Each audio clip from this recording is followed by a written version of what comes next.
Hello అండి, నమస్తే. నేను లతా సింగిరెడ్డి. పాపం ఇలాంటి సంఘటనలు అసలు ఎక్కడ జరగొద్దు, కానీ జరిగింది. దీనికి బాధ్యులు ఎవరు అన్న తర్వాత కానీ పాపం ఆ తల్లి ఎంత క్షోభకి గురయ్యిందో. తన భర్త రోడ్లో యూరిన్ పోసినారు అంటే చాలా పెద్ద విషయం అది. నిజంగా ఇక్కడ చెప్పుకోవడానికి, వీళ్ళు మద్దతు తెలపడానికి, వీళ్ళు బట్టలు దింపుకోవడానికి, వీళ్ళు మైకులు బద్దలు కొట్టడానికి బాగానే ఉంటుంది, కానీ నిజంగా అమానవీయ ఘటన.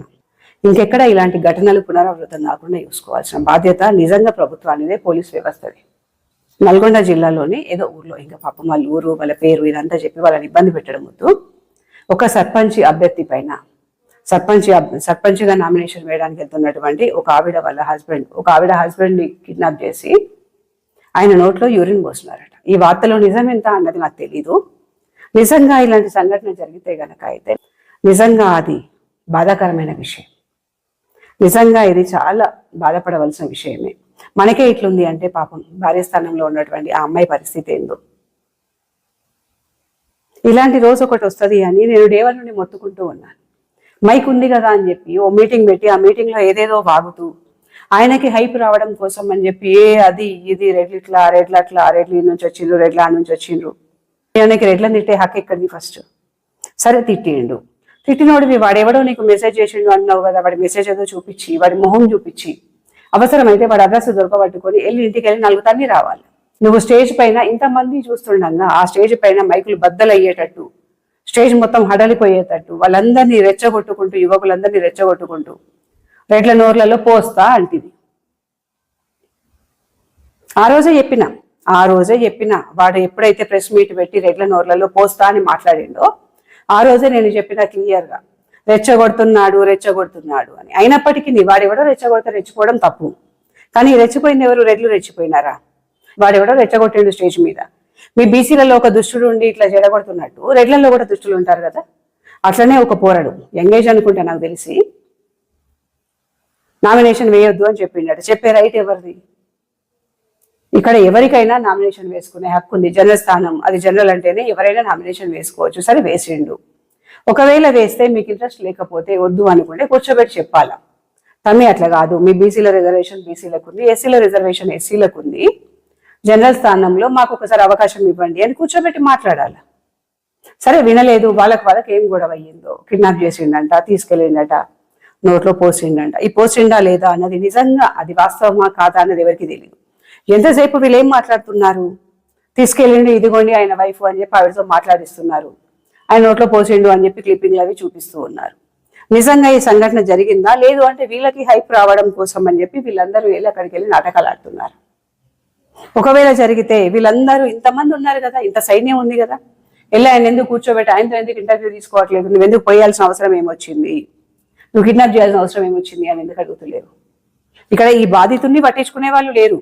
వాళ్ళ మీడియాలో చూపించడం మాత్రమే, ఆయనకి న్యాయం ఎక్కడ అన్నది లేదు. ఎంత అవమానం తెలుసా అది? నిజంగా లైఫ్ అండ్ డెత్. ఆలోచిస్తే ఒక్కోసారి కష్టంగా ఉంది పాపం. ఆయన ఎట్లా తట్టుకుంటున్నాడు, ఆయన వైఫ్ ఎట్లా తట్టుకుంటుందో, కానీ చాలా ఇబ్బందికరమైన, చాలా బాధపడవలసిన విషయం ఇది. ఆయన దగ్గరికి వెళ్ళి వీళ్ళు ఫోటోలు, పోజులు, వీడియోలు, ఈ ఫోటోలు వీడియోలు తీసుకొని వాళ్ళను, ఆ ఫ్యామిలీని రోడ్డు మీదకి ఇచ్చే బదులు వాళ్ళకి న్యాయం చేయొచ్చు కదా. వాళ్ళకి న్యాయం అంటే ఆ పోసిన రెడ్డోడు, ఆ పిల్లాడు ఎవరైతే ఉన్నారో వాడిని పట్టుకొచ్చి మీరు పోయండి నోట్లో, కేల్కతం దుకాణం పని ఇంకొకటి అలాంటి సాహసం చేయడు కదా. ఆ రోజు మల్లయ్యకు కామెంట్ పెట్టిన రోజే వాడిని పట్టుకొచ్చి అదే 2 సభలో 4 ఉతికి, అరే నువ్వు ఈ కామెంట్ ఎట్లా పెట్టినవరా అంటే సమస్య ఆ రోజే అయిపోయేది. కానీ మనం ఎందుకు ఊరుకుంటాం? మనకి హైప్ కావాలా, మనకి గొడవలు కావాలా. ఆయన ఎవరో హిందుత్వం అని చెప్పి మతాల మధ్యలో చిచ్చు పెట్టి 80% ఉన్న హిందువులం, 80% ఉన్న హిందువులం అంటే కేంద్ర మంత్రి అయ్యిండు. ఈ ఉన్న దానిలో బీసీలు కూడా 80% కదా, నేను కూడా 80% అంటే కనీసం రాష్ట్రంలో అయినా మంత్రిని కాదా అన్నది ఈయన కాన్సెప్ట్. మంత్రిని కాలేకపోతానా అన్నది ఈయన కాన్సెప్ట్. ఈయన స్వలాభం కోసం అని చెప్పి వాడెవడో నిజంగా వాడు కామెంట్ పెట్టినా లేకపోతే ఈయననే పెట్టించుకున్నాడా ఈయన మనుషులతో తెలియదు, కానీ అదేదో ఒక కామెంట్ అని చెప్పి రెడ్ల నోర్లలో పోస్తా అంటివి. ఏమైంది ఇప్పుడు? అంటే మీ దానిలో ఉన్నట్టే, మీ దానిలో యువకులు ఉన్నట్టే మా దానిలో కూడా యువకులు ఉంటారు కదా, ప్రతి కులంలోనూ యువకులు ఉంటారు కదా. ఉడుకు రక్తం నువ్వు పోస్తా అని 10 సార్లు అనేసరికి పోస్ట్ చూపించినట్టున్నాడు. కానీ ఆయన చేయాల్సిన పని ఏంది, ఆయన చేసిన మిస్టేక్ ఏంది అంటే ఎవడైతే పోస్తా అన్నాడో వాడిని దొరకబట్టి పోస్తే అయిపోయేది. వాడిని వదిలేసి అమాయకులను బలి చేసిండు. ఇప్పుడు వీళ్ళు రెచ్చగొట్టడం ద్వారా నిజంగా ఫ్యూచర్లో కూడా అమాయకులే బలవుతారు. మీరు ఇంతగానం రెచ్చగొట్టి వదిలేస్తున్నారు కదా, ఇప్పుడైతే మంచిగా ఉంటున్నారు. ఓ డిగ్రీయో పీజీయో బీటెకో చేస్తున్నారు అనుకోండి, క్లాస్లో 100 మంది ఉంటే 100 మందిలో అన్ని రకాల కులాల వాళ్ళు ఉంటారు. ఎస్సీ ఎస్టీ రావు రెడ్డి అన్ని రకాల కులాల వాళ్ళు ఉంటారు. అవును, అందరూ మంచిగా ఒరై పొరై దోస్తానతో రారపొర దోస్తానతో మంచిగా కలిసిమెలిసి ఉంటారు. మనవి మీటింగులు పెట్టి మనవి కులాల కుంపట్లు పెట్టి వాడు ఎస్సీ వీడు బ్రాహ్మణ వీడు రెడ్డి వీడు బీసీ వీడు ఓసీ అని లేనిపోని అన్ని పిల్లలకి నూరిపోసి వాళ్ళల్లో వాళ్ళకే గొడవలు క్రియేట్ చేస్తున్నాం. దేనికోసం? మన రాజకీయ స్వలాభం కోసమే. మీరు ఒప్పుకున్నా ఒప్పుకోకపోయినా రాజకీయ స్వలాభం కోసమే. ఇన్ని రోజుల నుంచి, ఇన్ని సంవత్సరాల నుంచి ఎప్పుడన్నా ఇలాంటి సంఘటన జరిగిందా? ఇప్పుడే ఎందుకు జరిగింది ఆలోచించండి ఒకసారి. ఏం నోట్లో యూరిన్ చేయడం అంటే అది చిన్న విషయమా? చిన్న విషయమా అది? ఇదివరకు ఎప్పుడైనా చరిత్రలో ఇదివరకు ఎప్పుడైనా జరిగిందా? ఇన్నేళ్లలో రాజ్యాంగం వచ్చి రిజర్వేషన్స్ వచ్చి ఇన్నేళ్ళు అయ్యింది. ఈ 75-80 ఏళ్లలో ఎప్పుడన్నా ఇలాంటి సంఘటన జరిగిందా? ఇప్పుడే ఎందుకు జరిగింది? విత్తనం వేసింది ఎవరు? ఆజ్యం పోసింది ఎవరు? మలయనే. అంతమందిలో రెడ్ల నోట్లో పోస్తా అని ఇన్నిసార్లు అన్నాడు కదా. రెడ్లు దద్దమ్మలు, రెడ్లు ఎదవలు, రెడ్లకు తెలివి లేదు అని చూపించిండ్రు. ఎవరు బలయ్యిండ్రు? ఒక అమ్మాయకుడు బలయ్యిండు. బీసీ బిడ్డగా పుట్టినందుకు ఆయన పరువు మొత్తం పోయింది. ఆయనే కాదు, నేను ఈ మధ్య చూస్తూ ఉన్నా, చాలా మంది బీసీ అన్నదమ్ములు రెచ్చిపోతున్నారు. మేమేమనక ముందే నేను మొన్న ఒక ఆఫీస్కి వెళ్ళాను, ఒక ఎంఆర్ఓ ఆఫీస్కి వెళ్ళాను. అక్కడ ఆర్ఐ బీసీ అంట, ఎంఆర్ఓ ఎస్సీ అంట. ఎంఆర్ఓ గారు మంచి రెస్పెక్ట్ ఇచ్చిండ్రు. లాస్ట్ టైం పోయినప్పుడు చాలా బాగా మాట్లాడిండ్రు. కూర్చుండి అన్నారు, టీ తెప్పించిండ్రు, వాటర్ బాటిల్ తెప్పించిండ్రు, తాగినాను, కూర్చున్నా, చాలాసేపు మాట్లాడినా వచ్చేసాను. మొన్న పోయినప్పుడు ఎంఆర్ఓ గారు లేరు, ఆర్ఐ ఉన్నారు. డీటీ కూడా రాలేదు ఆ రోజు, ఆర్ఐ మాత్రమే ఉన్నాడు. వెళ్ళిన తర్వాత కామన్గా మాట్లాడతాను కదా, సార్ ఎక్కడ అది ఇదని మాట్లాడితే, ఏం రెడ్డి అన్న అట్లా మాట్లాడుతున్నారో రెస్పెక్ట్ చేయడం తెలీదా? అంటే నువ్వు ఇంత గవర్నమెంట్ జాబ్ రాగానే తోపులు తురుములు అయిపోతారా? ఎవరెవరికి రెస్పెక్ట్ ఇవ్వాలా? అంటే నీకు గవర్నమెంట్ జాబ్ రాగానే నువ్వు పోటుగాని అయిపోతావా? రెడ్లు మమ్మల్ని అనగదొక్కుతున్నారు అక్కడ కూడా అని వేసేదే రిజర్వేషన్లో జాబు. ఆయన రెడ్ల గురించి మాట్లాడుతున్నాడు. ఒక ఆఫీస్కి ఒక వ్యక్తి వచ్చినప్పుడు, అది ఆడైనా మొగైనా, ముఖ్యంగా లేడీ, ఒక ఆడపిల్ల ఆఫీస్కి పోయినప్పుడు మేడం రండి కూర్చోండి అనడం మినిమం కామన్ సెన్స్. అది వెళ్ళిన తర్వాత వాడు గవర్నమెంట్ ఎంప్లాయీ కాబట్టి, వాడి ఆఫీసు కాబట్టి చేతులు కట్టుకొని ఉంచోవాలట. దీన్ని ఏమంటారు? బలుపు అన్నారా? బలుపు అన్నారా? అదే అంటారు. ఇదే తగ్గించుకోవాలా? అప్పుడు ఏమనిపిస్తుంది? మేము పన్నులు కట్టాలా, వీడికి రిజర్వేషన్లు ఇవ్వాలా అనిపిస్తుంది. ఆయన మొత్తం మీరు ఎట్లా ఇది చేసింది, మీరు ఎట్లా అది చేసింది, మేము చేస్తే తప్పేముంది అని మాట్లాడుతున్నాడు. ఇప్పుడు ఆయన రెచ్చగొట్టేలాగా చేసింది ఎవరు? అదే ఆయన మాట్లాడిందని కొంచెం రికార్డ్ చేసుకొని వెళ్ళి పై ఆఫీసర్కి ఇచ్చింది అనుకోండి, సస్పెండ్ చేసి పడేస్తారు. ఎవరి భవిష్యత్తు ఖరాబ్ అవుతుంది? బీసీ బిడ్డ భవిష్యత్తే ఖరాబ్ అవుతుంది. ఈ ఆలోచన మీకు ఎందుకు రావట్లేదు? ఇప్పుడు ఆ ఒక్క అబ్బాయి పాపం, ఆ ఒక్క తమ్ముడి నోట్లో పోసిన తర్వాత, ఆ సంఘటన జరిగిన తర్వాత ఆయన ఏమో పాపం అయ్యో పరుగు పోయింది అనే బాధలో ఉన్నట్టున్నారు. అలాగే చాలా మంది యువకులు బయటకు వస్తున్నారు, నన్ను ఇదన్నారు, నన్ను అదన్నారు అని. వాళ్ళని చూసిన తర్వాత నాకు ఏమర్థమయ్యిందంటే, వాళ్ళ మొహాలలో పశ్చాత్తాపం లేదు ఎక్కడ. కేవలం హైప్ రావడానికి ఇప్పుడు ఈ ఉద్యమం నడుస్తూ ఉంది కదా, రెడ్లని బ్లేమ్ చేయాలి కాబట్టి రెడ్లు ఇదన్నారు, రెడ్లు అదన్నారు అని చెప్పి స్టార్ట్ చేస్తున్నారు. అనని వాటిని మిమ్మల్ని మీరే కొట్టుకొని, మీ అంగిలు మీరే నింపుకొని, మీ మీద మీరే నిందలేసుకొని రెడ్లన్నారు అని చెప్పి బయటకు వస్తున్నారు. దీని ద్వారా లాస్ ఎవరికి జరుగుద్ది? మీకే జరుగుతుంది, మీకు తెలుస్తలేదు. ఇప్పుడు ఎవరైతే ఆ అబ్బాయి నోట్లో యూరిన్ పోసిన ఆయన రెడ్డి, ఆయన్ని కదా మీరు అనాలి, ఆయన పేరు పెట్టి తిట్టాలి కదా. కోమటిరెడ్డి వెంకటరెడ్డి ఏం చేసిండు? కోమటిరెడ్డి వెంకటరెడ్డి అనుచరుడు, కోమటిరెడ్డి వెంకటరెడ్డి ముఖ్య అనుచరుడు. సరే, ఇంతవరకు బాగుంది. రెడ్లకి మదం, రెడ్లకి బలుపు, రెడ్లకి కొవ్వు, ఈ మాటలన్నీ ఎందుకు వస్తున్నాయి? రెడ్లు అందరూ వచ్చి పోస్తున్నారా? ఒక్క రెడ్డి పిల్లాడు పోసిండు. సో మీరు ఆ ఒక్కడిని, వాడి పేరు వాడిని దొరకబట్టుకొని ఈ చెంప ఆ చెంప వాయగొట్టండి. అవసరమైతే వాడి నోట్లో మీరు పోయండి, తప్పులేదు. మా రెడ్డోడు అని చెప్పి అర్థనట్లేదు. మీరు అందరు రెడ్లను ఎందుకు అంటున్నారు? దీనిలో కోమటిరెడ్డి వెంకటరెడ్డి అని ఎందుకు లాగుతున్నారు? ఆయనను వెళ్ళి పోసిరారా అని చెప్పిండా, లేకపోతే ఆయన బాటిల్లో పట్టిస్తే వీళ్ళు తీసుకుపోయి పోసి వచ్చిన నోట్లో? అంటే బట్టగాల్చి మీదేసి బతుకుదాం అనుకుంటున్నారా? మా కరీంనగర్లో ఒక బీసీ బిడ్డ, పద్మశాలి బిడ్డ, క్రిప్టో కరెన్సీ అని చెప్పి కొన్ని వందల మంది రెడ్ల దగ్గర నుండి డబ్బులు తీసుకున్నాడు. కోట్ల డబ్బులు ఎనికేసుకున్నాడు. పోయాడు, జైల్లో పడ్డాడు. ₹1 రావట్లేదు, తీసుకుపోయి లోపలేసిండు. ఇప్పుడు ఒక బీసీ బిడ్డ మోసం చేసిండు అని చెప్పి బీసీలందరూ లంగలు, బీసీలందరూ దగాకోర్లు, బీసీలందరూ క్రిప్టో కరెన్సీ రూపంలో మొత్తం రెడ్లను దోసుక తింటున్నారు, రెడ్లను లాస్ చేస్తున్నారు అనాలా? నేను ఇచ్చిన ఎంతో కొంత. అంటే మీరు ఎటు తీసుకుపోదాం అనుకుంటున్నారు రాష్ట్రాన్ని? ఏం చేద్దాం అనుకుంటున్నారు ఈ దేశాన్ని? అసలు పిల్లల భవిష్యత్తును ఏం చేద్దాం అనుకుంటున్నారు? పాపం నిజంగా ఆ అబ్బాయిని చూస్తుంటే నాకైతే బాధ అయింది. మీ స్వార్థానికి ఈ రోజు ఆ అబ్బాయికి జరిగినటువంటి ఈ సంఘటనకి 100కి 200% ఆ తీన్మార్ మల్లయ్యనే కారణం. ఆయన గనక ఆ రోజు స్టేజ్ పైన మాట మాట్లాడకపోతే ఈ రోజు ఈ పిల్లాడు ఇలాగ చేసేవాడు కాదేమో. వాడు వాగినటువంటి మాటలు విని రెచ్చిపోయి ఇట్లా చేసినట్టున్నాడు. మళ్ళీ ఏం విరగనట్టే మంచిగా రెచ్చగొట్టిండ్రు. ఇక్కడ 2 పిల్లలు బలయ్యిండ్రు, 2 కుటుంబాలు బలైనయి, ఓ నాయకుడికి మచ్చొచ్చింది, ఓ గ్రామానికి గలీజ్ పేరు వచ్చింది. ఇదంతా చేయాల్సిందంతా చేసి మళ్ళీ పొద్దున్న లేస్తే పొలో అని చెప్పి జనాలను వేసుకొని సానుభూతి అట. చేసిందే వీడు, అసలు లంగే వీడు, విత్తనం వేసిందే వీడు. వీడు పోయి మళ్ళీ అక్కడ సానుభూతి చెప్తున్నాడు వాళ్ళకి. ఎట్లుంది వీడుండ్రి? రెచ్చిపోండి, మనకేం తక్కువ, మనం ఇంత మనం అంతా అని చెప్పి పిల్లలందరినీ రెచ్చగొట్టి ఈయన మాత్రం ఎమ్మెల్సీ అయి కూర్చున్నాడు. ఇన్ని సంఘటనలు జరిగినా, ఇంత జరిగినా కాంగ్రెస్ రెడ్లది అంటున్నాడు కదా. ఆయన ఎమ్మెల్సీకి మాత్రం రాజీనామా అయ్యాడు. ఎందుకంటే ఆ రాజీనామా చేస్తే బతకడు కదా, పదవి లేకుండా మనం బతకలేం కదా, పుక్కిట్లు వచ్చింది కదా. బీసీల పేర్లు చెప్పుకొని ఎమ్మెల్సీ అయిపోయినా, బీసీల పేర్లు చెప్పుకొని రేపు సీఎం అవ్వాలి అన్నది ఆయన కాన్సెప్ట్.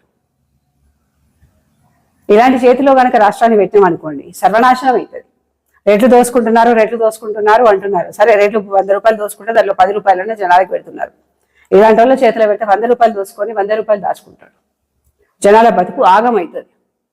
ఎందుకు ఇప్పుడు అబ్బాయికి న్యాయం చేయట్లేదు? యూరిన్ వస్తున్న అబ్బాయికి వెళ్తున్నారు వస్తున్నారు, వాడికి వెళ్ళి ఏం చేస్తుండు? అయ్యో పాపం మీదే కష్టమైంది, నాకు నష్టం జరిగింది, దీని గురించి కాదు మాట్లాడేది. మా బీసీలకు అన్యాయం జరిగింది, రెడ్ల వల్ల జరిగిందట. ఏం జరిగినా దానికి రెడ్లే కారణం. రెడ్ల జోల్ది అని వీళ్ళకి అసలు పూట గడుస్తలేదు. నిజంగా 2 కుటుంబాలు బలైనాయి. మీరు రెచ్చగొట్టడం వల్ల 2 కుటుంబాలు బలైనాయి. మీకు అర్థమవుతుందో లేదో? 2 కుటుంబాలు, ఒకటి నోట్లో యూరిన్ పోయించుకున్నోడి కుటుంబం, ఒకటి నోట్లో యూరిన్ పోసినోడి కుటుంబం మాత్రం హ్యాపీగా ఉంటుంది అనుకుంటున్నారా? మీరు రెచ్చగొట్టి వాళ్ళ నా స్థాయికి పట్టుకొచ్చిన మెంటల్ కదా. ఆయన కుటుంబం మాత్రం హ్యాపీగా ఉంటుందా? అది లైఫ్ టైం ఒక మచ్చే కదా. హత్య చేసినా పర్వాలేదు, ఎందుకంటే దారుణమైన పని. అంటే ఊరికే స్టేజ్ మీద నోట్లో పోస్తారు, రెడ్ల నోట్లో పోస్తారు, బీసీలందరం కలిసి రెడ్ల నోట్లో పోస్తాం. బాగుందా?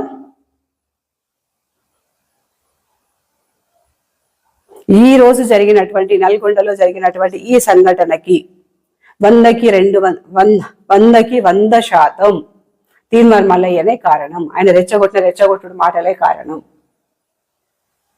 ఆయన పోస్తా అంటే ఈయన పోస్ట్ చూపించాడు. నేను ఆ రోజే చెప్పిన, ఎప్పుడో జరుగుతుంది, ఇలాంటివి జరుగుతుంది, జాగ్రత్త, రెచ్చగొట్టకండి, రెచ్చిపోకండి అని. రెచ్చగొట్టేవాడు బాగానే ఉన్నాడు, రెచ్చిపోయినోడు బాగానే ఉన్నాడు, మధ్యలో వాళ్ళు చచ్చిపోతున్నారు. కానీ ఇప్పటికి కూడా మార్పు రావట్లేదు. ఆ రోజు రెడ్లు అని వాడెవడో కామెంట్ పెట్టిండు, నాకు తెలిసి వాడెవడో కామెంట్ పెట్టలేదు. ఆ బ్యాచ్ నుంచి ఒకరితో పెట్టించుకున్నట్టున్నాడు. కామెంట్ పెట్టించుకున్నాడు. స్టేజ్ మీద ఏదో మాట్లాడితే నాకు హైప్ వస్తుంది, రాత్రికి రాత్రి నేను హీరోని అయిపోతా అనుకున్నాడు. రెడ్లందరూ పిచ్చోర్ లెక్క, వెరుకుక లెక్క తీసుకున్నారు. పెద్ద దాన్ని ఏం పట్టించుకోలేదు. ఎవరు 4 గంటల్లో ఒకరిద్దరు మాట్లాడింది తప్ప ఎవరు పట్టించుకోలేదు. ఆ రోజు రెచ్చగొట్టిండు, అయిపోయింది. రెడ్డోడు కామెంట్ పెడితే ఒక రెడ్డి బిడ్డ కామెంట్ పెట్టిండు అని వాడిని తీసుకొచ్చి మక్కలేరు కదా, అంతే ఇంకోటి మాట్లాడకపోతుండే కదా. అది వదిలేసి రెడ్లందరినీ నోట్లో పోస్తా అంటుంది. అయ్యో వీటి ఇట్లా అన్నాడు కదా అని చెప్పి ఆయన రెచ్చిపోయి తీసుకొచ్చి పోస్తే ఏమయ్యింది ఇప్పుడు?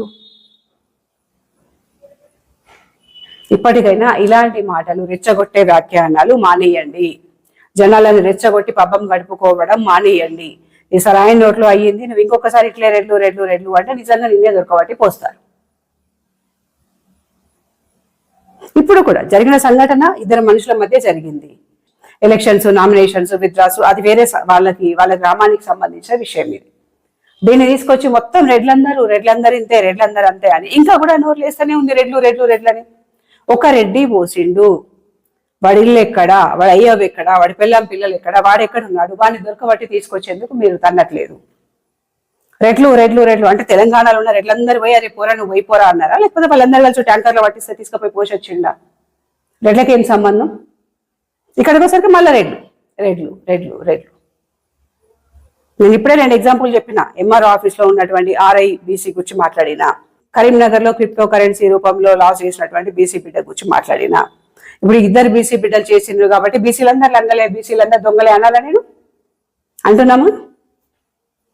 విజ్ఞత, సభ్యత, సంస్కారం అనేది ఒకటి ఉంటుంది. ఏది పడితే అది నోటికి వచ్చినట్టు మాట్లాడొద్దు, ఇట్లా అవమానాల పాలు కావద్దు.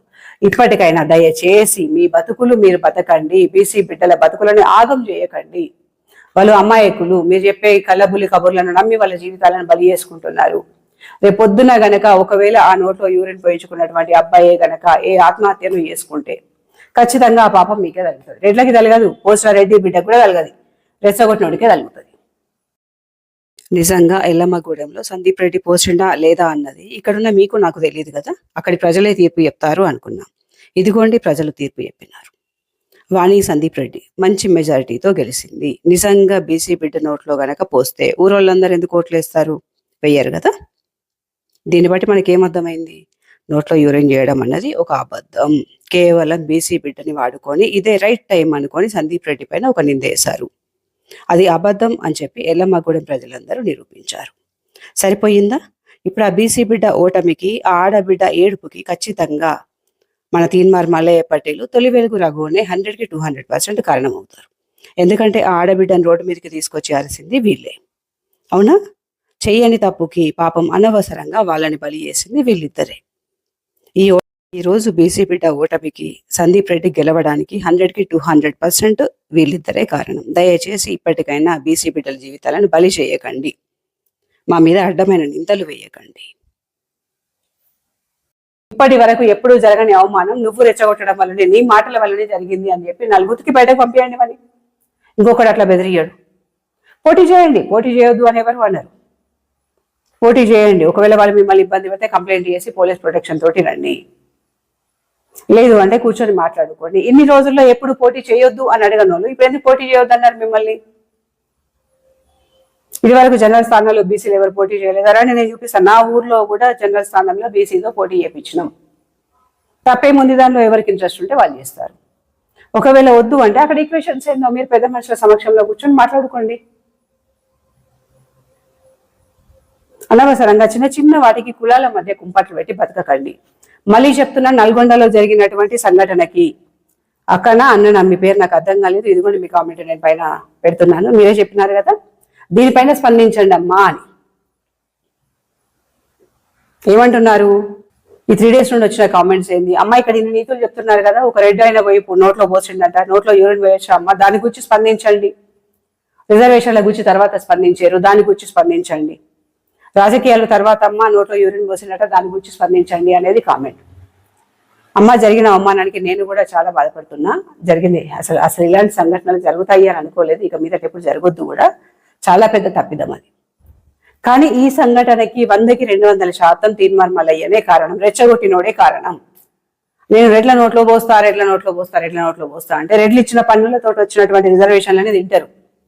రెడ్ల పాలనలోనే మీరు ఉంటారు. ఆయనకి రెడ్లు ఇచ్చిన ఎమ్మెల్సీ కావాలి, రెడ్లు ఇచ్చిన కారు కావాలి, రెడ్లు ఇచ్చిన ఆఫీసు కావాలి, రెడ్లు ఇచ్చిన ఏమంటారు ఆయన మొబైల్ కూడా రెడ్లు ఇచ్చింది. ఆయన బతుకు మొత్తం రెడ్లు ఓసీల ద్వారా వచ్చినటువంటి ఆ బతుకుతూ రెడ్ల నోట్లోనే పోస్తా అంటే రెడ్డోడికి ఎవరికైనా మండదమ్మా? అదే జరిగింది ఇప్పుడు ఇక్కడ. పిల్లిని కూడా రూమ్ లో పెట్టి కొడితే పుల్ అవుతుంది. అలాంటిది ఎలాంటి తప్పు లేకుండా, ఏ పాపం చేయకుండా రెడ్లను పట్టుకొని రెడ్ల నోట్లో పోస్తా అంటే పోయించుకుంటారా రెడ్లు? మరి ముందు ఇలాంటి మాటలు మాట్లాడడం మానేయమనండి. ఇన్నేళ్ల నుండి ఎలక్షన్స్ జరుగుతున్నాయి, ఎప్పుడన్నా ఇలాంటి సంఘటన జరిగిందా? ఇప్పుడే ఎందుకు జరిగింది? మంచిగా ఆలోచించండి. దీనికి కారణం ఎవరు? ఆయన మాటలు, ఆయన రెచ్చగొట్టే మాటలు. పోస్తా పోస్తా పోస్తా అన్నాడు. అప్పటికి మా వాళ్ళు చెప్తానే ఉన్నారు, వాడు పోస్తా అంటున్నాడు, పోస్ట్ చూపిద్దాం, వాడు పోస్తా అంటున్నాడు, పోస్ట్ చూపిద్దాం, పోస్ట్ చూపించాడు. అదే ఆయన మాట అనకపోతే ఈరోజు ఇట్లా మాట్లాడే వాళ్ళ నాకు తెలిసి ఆయనే.